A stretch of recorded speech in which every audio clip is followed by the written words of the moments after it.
오늘 은혜 받으실 하나님의 말씀은 출애굽기 12장 1절에서 11절 말씀입니다. 출애굽기 12장 1절에서 12절 말씀을 다 같이 봉독하시겠습니다. 야훼께서 애굽 땅에서 모세와 아론에게 일러 말씀하시되 이 달을 너희에게 달의 시작 곧 해의 첫 달이 되게 하고 너희는 이스라엘 온 회중에게 말하여 이르라. 이 달 열흘에 너희 각자가 어린 양을 잡을지니 각 가족대로 그 식구를 위하여 어린 양을 취하되 그 어린 양에 대하여 식구가 너무 적으면 그 집의 이웃과 함께 사람 수를 따라서 하나를 잡고 각 사람이 먹을 수 있는 분량에 따라서 너희 어린 양을 계산할 것이며 너희 어린 양은 흠없고 1년 된 수컷으로 하되 양이나 염소 중에서 취하고 이달 19날까지 간직하였다가 해질 때에 이스라엘 회중이 그 양을 잡고 그 피를 양을 먹을 집 좌우 문설주와 인방에 바르고 그 밤에 그 고기를 불에 구워 무교병과 쓴 나물과 아울러 먹되 날 것으로나 물에 삶아서 먹지 말고 머리와 다리와 내장을 다 불에 구워 먹고 아침까지 남겨두지 말며 아침까지 남은 것은 곧 불사르리라. 너희는 그것을 이렇게 먹을지니 허리에 띠를 띠고 발에 신을 신고 손에 지팡이를 잡고 급히 먹으라. 이것이 야훼의 유월절이니라. 아멘. 말씀의 제목을 함께 따라해 주시길 바랍니다. 유월절 기억과 공동체의 교훈. 유월절 기억과 공동체의 교훈. 제가 가장 답답하고 안타깝게 여기며 그것 때문에 시간을 많이 허비하는 경우가 있는데 그것은 생각이 날 듯 말 듯한 사람 이름이나 아니면은 지명이나 어떤 상황을 내가 분명히 겪었는데 그 상황이 잘 기억나지 않을 때입니다. 제가 아내랑 함께 대화하면서 가장 많이 하는 말이 뭔지 아세요, 여러분? 사랑한다는 아니에요. 아내랑 가장 제가 대화하면서 많이 하는 말이 그거 있잖아요. 그거. 기억이 안 나니까 자꾸 그거라 그래요. 그러면 아내는 저한테 그게 뭐냐고 제발 말 좀 해달라고. 저도 기억이 안 나. 기억을 찾아내려고 애를 쓸수록 기억이 나지 않기 때문에 그냥 내버려 두면은 나중에 불현듯 기억이 나겠지 하는 생각이 들다가도 기억나지 않는 것 때문에 하루 종일 답답한 경우가 여러 번 제가 있었어요. 설교 중에도 제가 한참 동안 말하지 않고 멍하니 있다면 설교하다가 적절한 단어가 생각나지 않은 것이니 이해해 주시길 바랍니다. 지난주 수요일에 이효재 장로님 성함이 기억이 안 나서 장로님 찬양하신 거 칭찬하려고 했다가 아주 곤욕을 치렀어요. 이름이 기억 안 나니까 성도들이 답답해서 저한테 이야기를 해주셨어요. 이효재 장로님이라고. 사람이 살면서 참 안타까운 것 중에 하나가 있다면 그것은 잊어버리지 않았으면 좋겠다라고 생각하는 건 금방 잊어버리고 트라우마 같이 정말 잊어버렸으면 좋겠다라는 것은 끝까지 기억하고 옛날 속담에 원하는 돌에 새기고 은혜는 물에 새긴다라는 말이 있습니다. 물론 인간이 그만큼 악하고 그만큼 이기적이라는 의미도 있겠지만 그냥 사람들이 워낙 이기적이기 때문에 은혜는 쉽게 잊어버리고 원하는 두고두고 기억하고 있다라는 것이 아니라 안 좋은 것은 모두 다 사실 빨리 잊어버리고 싶은데도 잊혀지지 않는 트라우마가 있다. 그런 말인 것 같아요, 저는. 어쨌든 바르게 살고자 애를 쓰는 사람들이라면 의도적으로 옛날에 어려웠던 일들 그리고 고난, 억울함, 원한들은 모두 빨리 잊어버리려고 노력합니다. 과거의 아픈 거 다 툴툴 털어버리고 그래야 미래를 생각하면서 성공적으로 앞을 향해서 나갈 것 아니겠습니까? 발목 잡는 과거사 청산 이런 거 좀 안 했으면 좋겠어요. 그게 사람들의 지혜이기 때문에 그렇습니다. 그런데 성경은 오히려 과거의 아픔과 과거의 고난을 절대 잊지 말라라고 가르치고 있어요. 성경은 왜 그러는 겁니까? 당신이 당하고 있는 현재 고난과 과거의 아픔과 고통을 잊지 마세요라고 말한다면 지금도 충분히 고통스러운데, 옛날에 그 아픈 기억 때문에 지금도 고통스러운데 아픈 기억까지 끌어다가 같이 고통스러워하라는 잔인한 말처럼 들린단 말입니다. 빨리 잊어버려야, 그래야 새로운 삶을 시작할 수 있을 것 같은데 왜 성경은 과거를 잊어버리지 말라라고 이야기를 하고 있을까요? 오늘 본문은 이스라엘 백성들이 애굽을 떠나면서 하나님께서 출애굽 할 때 유월절을 기념하는 그 규정에 대한 이야기가 바로 오늘 본문입니다. 유월절은 영어로 패스오버, 한글로는 넘어갔다, 유월, 한자로 유월이 뭐예요? 넘어갔다라는 거죠. 죽음의 사자가 지나쳤다라는 의미입니다. 그래서 유월절 절기가 만들어진 것입니다. 오늘 본문은 문설주에 어린 양의 피를 바르면 죽음이 넘어가는 것처럼 예수 그리스도의 보혈로 더 이상 정죄함이 없이 구원받게 된다라는 복음의 메시지로 여러분들은 많은 설교를 들어왔습니다. 하지만 저는 오늘 유월절의 의미가 그렇게 예수 그리스도를 통한 구원을 가리키고 있는 것에 대해서는 말하지 않으려고 합니다.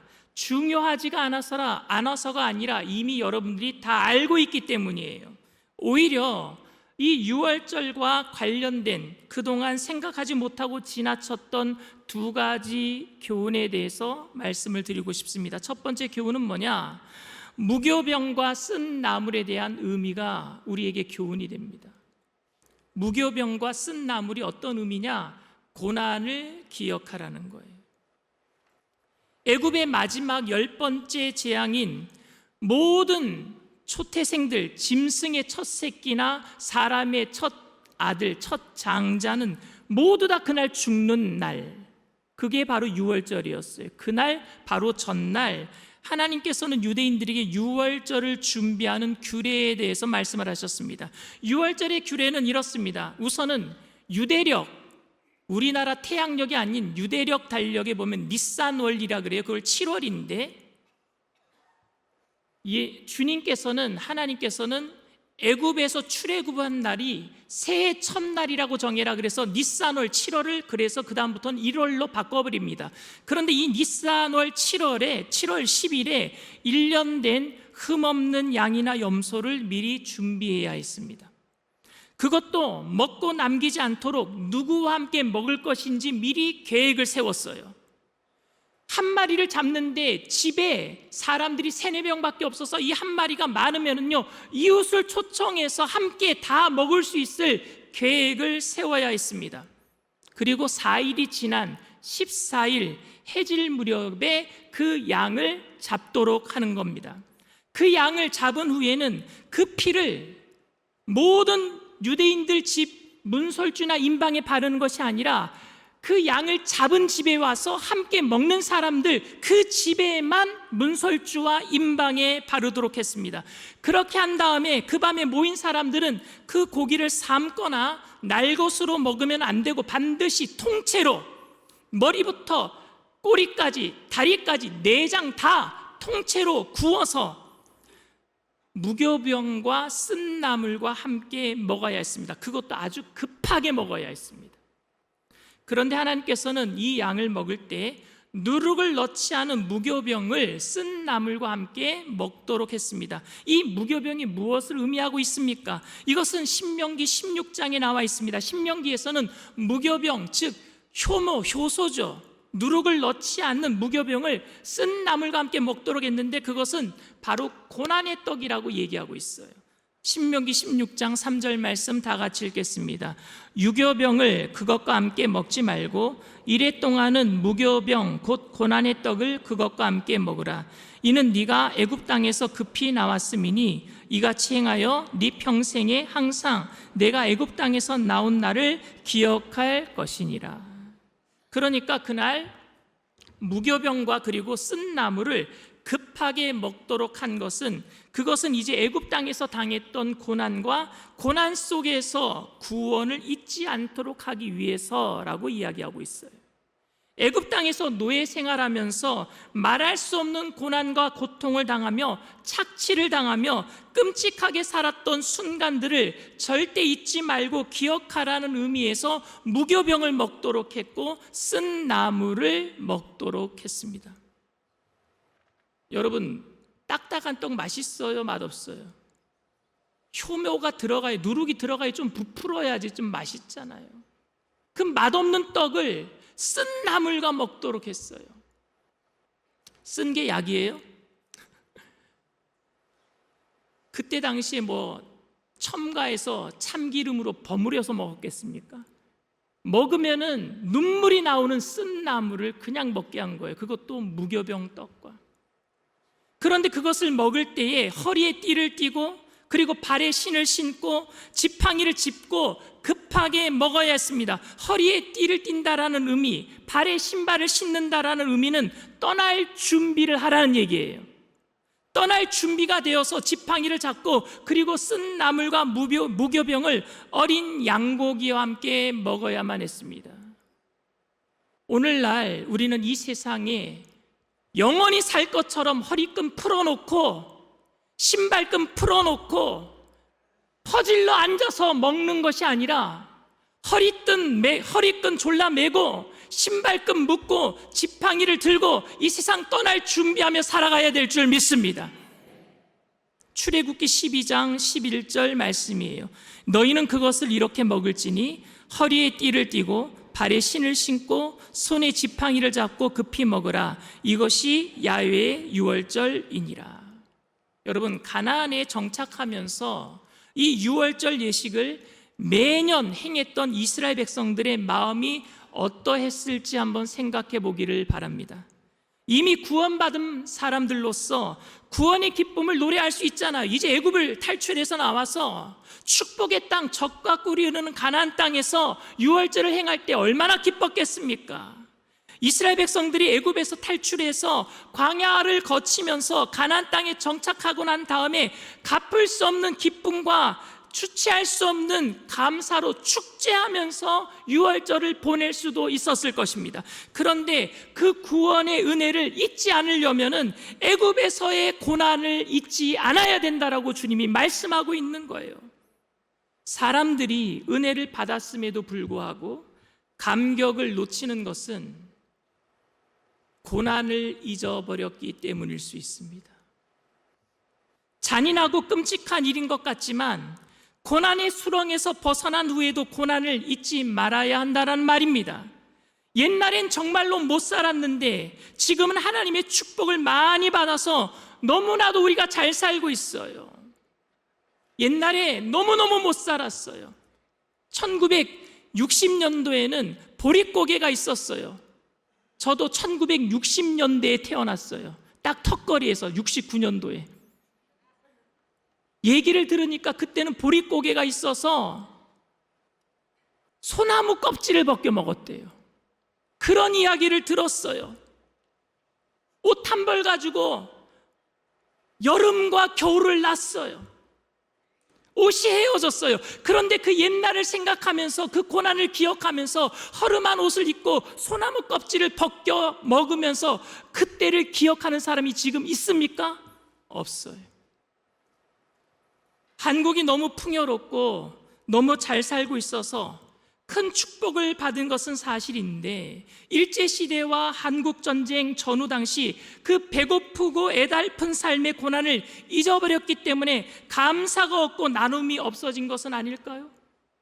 생각하기도 싫을 만큼 고생스러운 그때의 고생을 잊으면 은혜의 결과에 지금 이것이 당연한 법이 되고 마는 거 아닙니까? 고난을 잊으면 은혜가 당연한 거예요. 고난을 잊어버리면은. 가나안 땅을 차지하고 난 후에도 하나님은 이스라엘 백성이 애굽에서 종살이하던 때를 기억하기를 원하셨습니다. 끔찍한 트라우마가 있는 시간과 장소였는데 생각만 해도 치가 떨리고 생각만 해도 끔찍스럽고 지푸라기도 주지 않고 벽돌을 만들라고 하고 수량을 채우지 않았다라고 가차없이 매를 때리고 입이 터지고 기가 떨어져 나가고 먹이 들도록 맞았던 그 시절, 사람답게 밥도 한번 제대로 먹지 못했던 그 시절을 주님께서는 잊지 말라라고 말씀하고 있는 겁니다. 그 이유는 바로 참혹한 노예 생활을 기억함으로 가나안 땅에 정착한 이후에 이스라엘이 강국이 되어서 강한 나라가 되어서 그 주변에 있는 다른 나라들이 이스라엘에게 와서 무릎을 꿇고 절을 하고 그들을 노예 삼아 부릴 때에도 하나님 앞에서 그들 앞에서 겸손하기를 원하셨기 때문인 줄 믿습니다. 너희들이 옛날을 기억해라.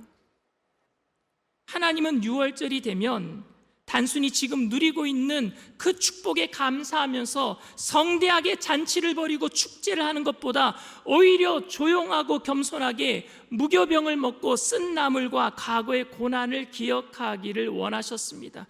그것이 은혜를 잊지 않는 법인 줄 믿습니다. 옛날에 우리가 정말로 힘들었을 때를 기억할 때에 오늘 내가 살고 있는 모든 게 은혜예요. 그 은혜는 우리를 교만하게 만들지 않아요.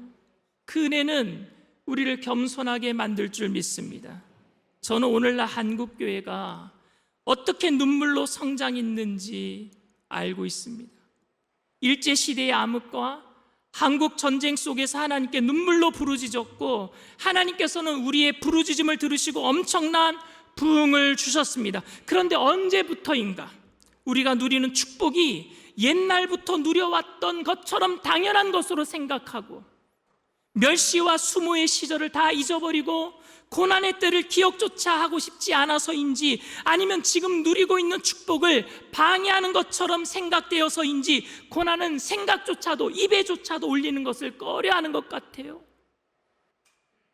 교회가 부흥하기 시작하고 그래서 축복을 받았다라고 말하기 시작하는 그 순간부터 그 고난의 때를 다 잊어버리고 지금은 너무 교만하고 너무 세속적이고 어찌 보면 너무 무절제한 모습으로 살아가고 있는 것 같아서 세상 사람들의 따가운 시선을 받고 있는 것은 아닐까 생각해 봅니다. 저는 우리의 문제가 은혜를 잊어버려서 문제가 되는 것이 아니라 고난을 잊어버려서 문제가 된다라고 생각합니다. 우리의 문제는 구원을 잊어버려서 문제가 되는 것이 아니라 사실 우리의 죄를 잊어버려서 문제가 된단 말입니다. 예수님의 십자가를 잊어버려서 문제가 되는 것이 아니라 그 십자가에 내가 달릴 수밖에 없는 죄인된 사실을 잊어버렸기 때문에 문제가 된단 말입니다. 우리가 죄 가운데 있을 때 경험했던 두려움과 그 영혼의 황폐함을 잊어버린다면 은혜의 가치가 희석되는 것은 당연한 결과 아닙니까? 그래서 저는 감히 현재도 고난을 당하고 있는 분들에게 그 고난의 순간을 빨리 벗어나기 위해서 제가 기도는 하겠지만 그 고난을 잊지 말라라고 권면드리고 싶습니다. 여러분, 고난의 때를 잊지 말게 되기를 바랍니다.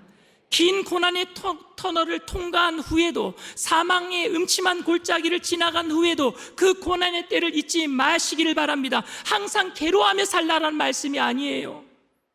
고난의 때를 지난 이후에도 그 때를 기억하며 겸손하며 절제하며 주님과 다른 사람들 앞에서 살아가자라는 말입니다. 지금 여러분들이 당하고 있는 고난의 시간이 힘드시겠지만 빨리 지나갔으면 좋겠지만 빨리 지나가야 되겠지만 저도 그렇게 빨리 지나가게 해달라고 기도하겠지만 그것이 지나갔을 때 잊어버리지 않는 것이 우리를 겸손하게 하는 길인 줄 믿습니다. 두 번째 교훈, 남기지 말라라는 명령의 의미입니다. 오늘 말씀에서 저의 생각을 멈추게 했던 또 다른 한 사건은 가족 수대로 양을 잡고 남기지 말라라고 하신 말씀입니다. 그날 밤 사실은 이스라엘 백성들에게는 정말 끔찍스러운 일이었어요. 왜? 동시다발적으로 1년 된 흠이 없는 양과 염소를요 엄청나게 죽여야 했기 때문에 그렇습니다. 몇 마리를 죽였을까요? 그리고 같은 시간에 건너편 동네에는 애굽 마을에는요 첫 번째 태어난 장자들은요 짐승부터 사람까지 다 죽어나갔어요. 이스라엘 백성들은 수많은 염소와 양을 그날 잡았습니다. 성경에 기록된 출애굽한 이스라엘 백성들 20세 이상 남자 장정의 숫자만 60만 명이에요. 그러면 부녀자들까지 합치면 좋기 200만 명이 넘습니다. 그러면 여러분 200만 명이 몇 마리의 양을 먹을 수 있을까요? 5명, 6명, 많게는 10명이 한 마리를 먹는다고 한다면요, 아마 수십만 마리의 양을 잡았을 겁니다. 그렇게 해질 무렵에 많은 양과 염소를 동시에 잡았을 테니까 이스라엘 마을에는요, 피비린내가 진동했을 거예요. 지금도 저는 비린내가 싫어요. 특히 피비린내가 싫어요. 그런데 불과 몇 시간이 지나지 않아서 이스라엘 백성들이 모여 살던 곳 반대편에는 또 다른 죽음의 소식이 들려오는 겁니다. 첫 번째 태어난 모든 짐승 사람들 다 죽어나가는 거예요. 생각만 해도 끔찍한 일입니다, 여러분. 이것 또한 수십만 명, 아니요, 애굽은 더 많은 사람들이 살았으니까 수백만 명이 죽었을 거예요. 짐승까지 합치면은 셀 수가 없었을 거예요. 짐승이 죽어가고 사람이 죽어가는 사건이 지금 이스라엘 백성들이 있던 그 마을, 그리고 그 맞은편 애굽 사람들이 사는 곳에서 불과 몇 시간 안에 다 일어나고 있단 말입니다. 이런 상황에서 양을 잡고 양을 먹고 있는 모습은 결코 이웃을 초청해서 잔치를 하는 축제의 분위기일 수는 없을 것입니다. 하나님께서 이스라엘 백성들을 구원하시는 그날, 하나님의 심판이 애굽에 임하며 애굽에 있던 모든 사람들이 다 죽어나가고 이제는 우리가 자유로운 몸이 될 것이라고 해서 축하하고 축제하고 잔치를 벌이고 춤을 출 수 있는 그런 상황이 아니었단 말입니다. 이스라엘에게는 말입니다. 거기에는 절제와 두려움이 있어야 했고, 이스라엘 백성들로서는 이제 하나님께서 하실 일을 감당하기 위한 공동체 의식이 있어야 했습니다. 하나님께서는 이 양을 잡을 때에 아주 특별한 명령을 하셨어요. 그 특별한 명령이 뭐냐? 남기지 말라는 것이었습니다. 출애굽기 12장 10절 말씀입니다. 아침까지 남겨두지 말며 아침까지 남은 것은 불사르라. 아무리 부자라도 자기 가족을 위해서 많은 양을 잡을 수 없었어요. 이 무정하고 무절제한 모습을 보여서는 안 된단 말씀입니다. 양이 크고 실한데 가족이 조촐하다면 이웃을 초청해야만 했습니다. 집에 양이 없는 가난한 사람을 초청해서 함께 먹어야만 했습니다. 불가피하게 남은 것이 있다면 태워야 한다라고 말씀했습니다. 그것은 남기지 말라는 말씀이지, 그러니까 태워서 남겨도 좋다라는 이야기는 아니었어요. 왜 양을 남기면 안 되었습니까, 여러분? 왜 주님께서는 양을 남기지 말라고 하셨습니까? 어떤 사람은 말하기를 그 양의 희생은 곧 예수 그리스도의 희생을 가리키는데, 양이 한 마리도 남김이 없이 희생되었듯이 예수님이 우리의 모든 죄를 다 청산하시고 구원받는 것을 다 이루셨다. 맞는 말씀입니다. 그런데 거기에 한 가지 더 실제적인 이유를 좀 더 생각해 보기를 원합니다. 그것은 바로 개인 구원이 있어서의 공동체 의식이에요. 구원은 개개인이 예수 그리스도를 구주로 믿음으로 임하는 것이지만, 구원받은 사람들은 공동체 의식을 잊어서는 안 될 줄 믿습니다. 이웃을 초청해서 남기지 않도록 하라는 말입니다. 사실 3인이나 4인 가족이 한 마리 양을 잡으면 아마 다 먹을 수 없었을 것입니다. 또 다른 3인이나 4인 가족을 초청해야 하는데 이 일이 보통 어려운 일이 아니에요, 여러분. 현대인들처럼 사생활을 강조하는 사람들의 입장에서 다른 사람들을 초청해서 함께 식사한다, 이거 여간 불편한 일이 아닙니다. 그러니까 요즘 유행하는 게 나 혼자 산다예요.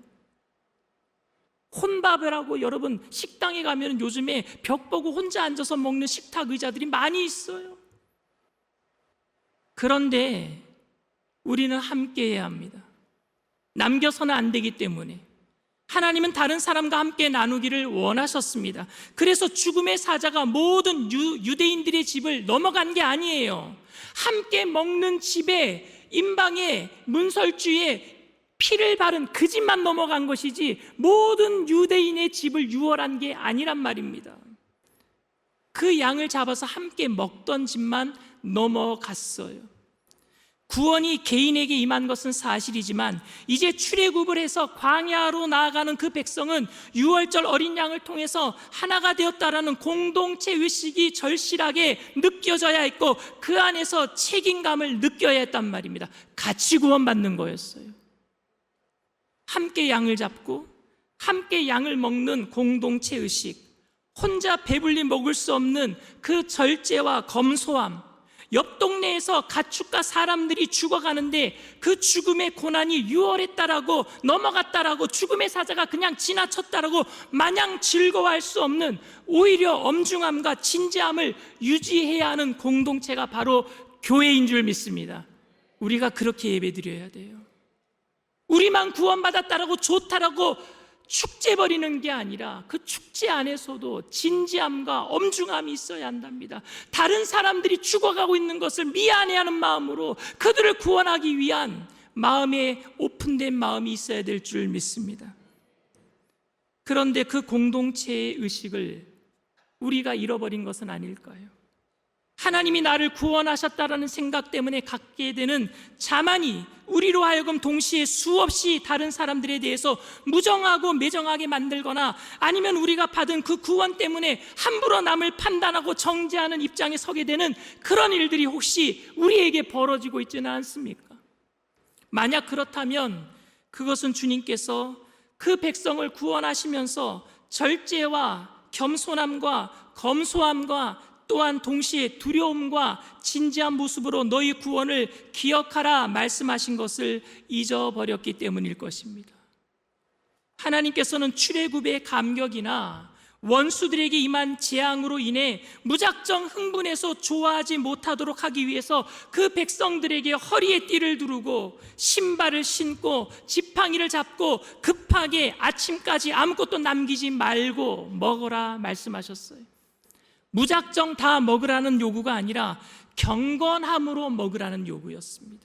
아무것도 남기지 말라라는 이 요구는 그러니까 수습할 수 없을 정도로 다 풀어헤쳐놓고 무절제하게 마냥 그 축제하고 잔치벌이라는 이유가 그런 이야기가 아니라 오히려 하나님 앞에서 겸손함으로 먹으라는 이야기인 줄 믿습니다.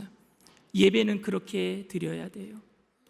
이제 이렇게 어린 양을 함께 먹은 하나님의 사람들은 함께 구원의 기쁨을 경험할 뿐만 아니라 함께 고난의 길도 걸어가야만 했습니다. 교회란 바로 이렇게 구원의 길을 함께 걸어가는 하나님의 사람들의 공동체인 줄 믿습니다. 예수 그리스도를 개인의 구조로 믿고 모시는 일은 대단히 중요한 일이지만 그 결과로 만들어지는 공동체에 대한 책임과 그리고 또한 그 소속감이 동시에 이 세상을 향해서 우리가 보여주어야 하는 엄숙함과 그 절제로 인한 책임, 결코 우리는 놓치지 말아야 될 줄 믿습니다. 그렇게 교회는 세워져 가야 돼요. 그런데 교회가 그렇게 하지 못하고 그냥 춤추고 기뻐하는 모습으로 아무런 엄숙함과 절제도 없어 보이고 하나님의 축복을 받았다라는 기쁨으로 고난에 대한 기억을 다 잊어버리고 교회가 마땅히 해야 할 일을 하지 못하고 있다면 여러분 어떻게 생각하십니까? 사랑하는 성도 여러분, 저는 여러분들이 삶의 고난에서 빨리 벗어나도록 날마다 기도합니다. 질병의 고난과 가난과 저주의 고난과 문제로 인한 갈등으로부터 빨리 해방되도록 담임 목사로서 날마다 기도합니다. 그러나 그 고난의 시간이 빨리 지나가기 위해서 고난을 잊어버리고 마치 성령 충만을 카타르시스처럼 활용하여서 현재의 고난과 갈등을 망각하도록 기도하지는 않을 겁니다.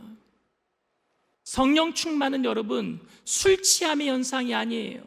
성령 충만은 똑똑한 기억을 가지고 고난을 재해석하는 거예요. 이 고난을 통해서 하나님께서 나에게 어떻게 하실 것인지. 여러분 현재의 고난을 잊지 않게 되기를 바랍니다. 평안하고 기쁨을 주체할 수 없는 시간이 온다고 할지라도 죽을 수밖에 없었던 죄인을 살리신 은혜를 아는 겸손의 힘으로 살아가게 되기를 바랍니다. 그리고 개인의 구원 속에서도 공동체의 책임을 다할 수 있도록 엄숙함과 절제의 삶을 통해 세상의 빛과 소금의 역할을 다하시는 저와 여러분들이 다 되어주시기를 주님의 이름으로 축원을 드립니다. 이 시간 말씀을 생각하시면서 잠시 묵상으로 기도해 주시기를 바랍니다. 오늘 저희 교회에 처음 나오신 분이 계십니까? 예배를 처음 드리고 계시는 분이 계십니까? 예수를 믿는다라는 것은 영원한 생명을 얻는 것이고 죽음의 사자가 6월 나를 넘어가는 거예요. 얼마나 기쁜 일입니까? 그 기쁨이 여러분들에게 오늘 임하게 되기를 원합니다. 그런데 그 기쁨이 끝까지 기억되려면 내가 죽을 수밖에 없었던 죄인이라는 사실을 기억해야만 하는 거예요. 고난의 시절 쓴 나무를 먹고 노예가 되어서 이스라엘 백성들의 애굽에서 430년 동안 종살이했던 것을 기억해야지만 애굽에서 탈출하는 구원이 기쁜 거예요.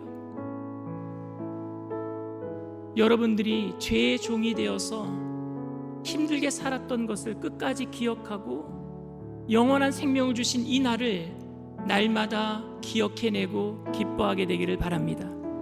그런데 그 기쁨이 나를 방종하지 못하게 만들고 나를 교만하지 못하게 만들고 나를 자만하게 하지 못하게 만드는 것은 바로 공동체 의식이기 때문이에요. 나를 통해서 우리 가정이 구원받아야 되고 나를 통해서 예수 그리스도의 피 어린 양을 잡을 때에 문설주 임방에 함께 초청해야 될 다른 사람이 같이 들어와야 한다는 사실을 기억하게 되기를 바랍니다. 내가 받은 구원으로 남들을 비판하거나 판단하지 않게 하시고 온유 겸손하신 예수님의 모습을 담기를 원합니다 하시는 분들은 그 자리에서 믿음을 가지고 일어나 주시길 바랍니다. 인터넷상에서 예배드리는 그 자리에서도 믿음을 가지고 일어나 주시기를 바랍니다. 오늘이 구원받을 만한 때요, 오늘이 바로 은혜 받을 만한 때입니다. 함께 일어나신 분들은 제가 하는 기도를 따라해 주시길 바랍니다. 하나님 아버지, 저는 죄인입니다. 어디에서 와서 왜 살며 어디로 가는지 알지 못하고 방황하며 살았습니다. 저의 죄를 위하여 십자가에서 죽으시고 부활하신 예수님을 제 구주로 모셔드립니다. 저는 하나님의 자녀가 되었습니다. 지금부터 영원토록 주님과 함께 살겠습니다. 예수님의 이름으로 기도드립니다. 아멘. 할렐루야. 여러분들을 진심으로 축복하고 환영합니다. 주 은혜의 힘을 나는 안에 우리 찬양합시다.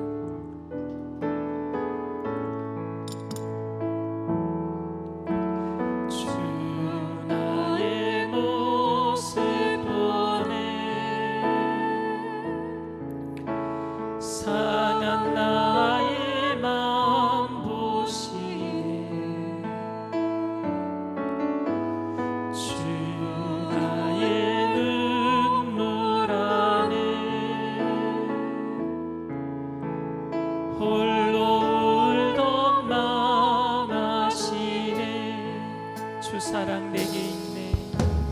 주 사랑 내게 있네. 그 사랑이 날 채우네. 주 은혜 내게 있네. 비내로 날 세상 소망 다 사라져가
사라져가도 세상 소망 다 사라져가 주의 사랑 끝이 없으니 살아가는 이 모든 순간이 주의 내임에 나는 세상 소망 다 사라져가도 세상 소망 다 사라져가 주의 사랑 끝이 없으니 살아가는 이 모든 순간 주의 내임을 나는 믿네. 세상보다 교회에 사람들은 갈등이 더 많다고 합니다. 그 이유 중에 하나가 세상 사람들이 하는 얘기예요. 교회는 술이 없어서 그런데요. 술 먹은 다 잊어버릴 텐데, 술 먹으면 다 풀어버릴 텐데, 술 먹고 잊어버리면 될 텐데. 근데 여러분, 그것은 망각이지 다시 생각나는 거예요. 근데 여러분, 성령 충만을 술 취함의 다른 현상으로 착각하고 오해하는 분들도 있는 것 같아요. 왜? 성경 말씀 때문에 그래요. 에베소서 5장 16절처럼 18절처럼 술 취하지 말라, 이것은 방탕한 것이니 오직 성령으로 충만함을 받으라. 그러니까 술 취하지 말고 우리는 성령으로 취하자, 이렇게 얘기하시는 것 같은데 아니요, 술 취함과 성령 충만은 정반대된 현상입니다. 여기서 얘기하는 술 취함은요, 이 세상의 모든 것들로 나의 기분을 업시키는 것을 술 취함이라고 성경은 이야기하고 있는 거예요. 술 취하지 말라, 이는 방탕한 것이니 오직 성령으로 충만함을 받으라. 성령으로 충만함을 받으면은요, 고난이 잊어버리는 게 아니라, 예배드리고 큰 소리로 기도하고 성령 받았다라고 생각하면은 고난을 잊어버리는 것이 아니라, 망각하는 것이 아니라 고난이 재해석되는 거예요. 기억나지만 하나님이 합력해서 선을 이루실 것이라는 믿음이 들어오고 감사가 들어오고 은혜가 넘쳐나게 될 줄 믿습니다. 그게 진정한 성령 충만이에요. 여러분들의 삶의 모든 아픔, 갈등, 고난, 병의 저주, 오늘 시간 성령의 충만함으로 다시 한번 기억나지만 은혜 가운데 이기게 되기를 원합니다. 그리고 공동체 의식을 가지고 그리스도의 피, 문설주의 바른 임방 안에 다른 사람이 와서 함께 먹고 마실 수 있도록 우리의 가정을 오픈하고 우리의 교회를 오픈하고 이 나라를 열어서 많은 사람들이 함께 구원의 자리에 참여하게 만들어야 될 줄 믿습니다. 그러기 위해서 하나님 우리를 변화시켜 주시옵소서. 이 땅이 변화되게 하여 주시옵소서. 우리 가정이 변화되게 하시고 우리 교회가 변화되게 하여 주시옵소서. 성령 충만케 해달라고 우리 주님 세 번 부르고 통성으로 간절히 기도합니다.